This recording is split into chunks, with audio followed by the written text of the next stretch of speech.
It happened one day, quite by chance. I took a passing window glance, just in time to see a deer, a handsome buck, but full of fear, bounding through the woods out back with pounding hooves on a fast track. And with a leap, he took the wall and disappeared into the fall. I wondered what under the sun had him so scared and on the run. And so I stayed there, quite perplexed, to see just what might happen next. Then there came, on the same land, a vested hunter, gun in hand, following the broken trail in hopes of bagging that whitetail. Now years before, in humble prayer, I had asked that all the land out there, with all its wildly wooded features, be a sanctuary for God's creatures.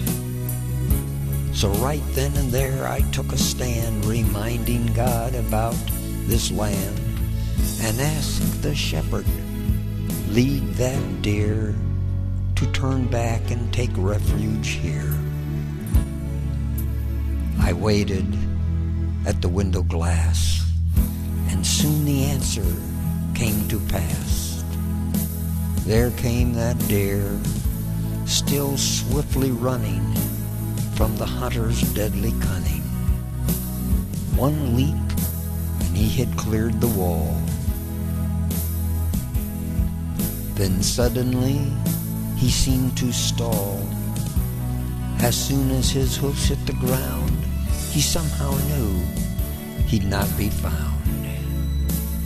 No longer as one being stalked, I tell you that buck calmly walked, just like a horse led to a stall by his master's hand to a cedar tall. Beneath its boughs he took his rest, and then I saw the orange vest. There came the hunter in pursuit, still following the whitetail's route. Now I could feel my pounding heart, for they were only yards apart, so close that both were in my view, with just a stone's throw between the two. But at the wall he stopped and stood, looked everywhere as best he could, but it was all to no avail. Beyond the wall there was no trail. He scratched his head in puzzlement, couldn't figure where the whitetail went. He even seemed to search the sky, as if that deer had learned to fly. At last he turned and went his way, not ever knowing that his prey stood safely 'neath a cedar tree, known to only God and me. The buck took moments more to go.